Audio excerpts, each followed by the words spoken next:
ჩემ ბავშვობის უსაყვარლესი დესერტი, მეგობრებო, ტრუფელი. გამომყევით და ერთად მოვამზადოთ. დავჭირდება რბილი კარაქი 250 გრამი, 1 ცალი კვერცხი. კარგად მოურიოთ ჩანგლით, ესე. ეხლა დავუმატოთ ნახევარი ჩაისკოვზი გამაფხვიერებელი და ვანილი გემოვნებით.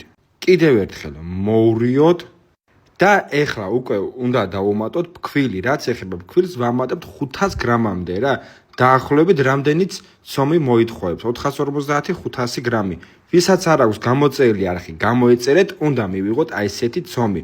მერე გავაკეთოთ აი ესეთი მრგვალები, მივცეთ ტრუფელის ფორმა და გამოვაცხოთ ღუმელში 180 გრადუსზე. სანამ ღუმელშია შეგვიძლია მოვამზადოთ ზევიდან ამოსავლელს. დაგჭირდება შაქრის პუდრა 100 გრამი, დავუმატოთ 2 სუფრისკოვზი კაკაო, კარგად მოურიო და ტრუფელების გამომცხვარია. ეხლა ნახეთ რა ხდება. ტრუფელები სანამ ცხელია, ცხელი უნდა ამოვავლოთ აი ამ მასაში, სანამ ცხელია. და ჩვენი ტრუფელები მზად არის, მეგობრებო, აი ესე იოლად, სწრაფად მოვამზადეთ. ვისაც არ აქვს გამოწერილი, გამოიწერეთ, დაალაიქეთ ვიდეო. მეც ვთვლობ, რომ გადავიღო ბევრი საინტერესო იოლი რეცეპტები.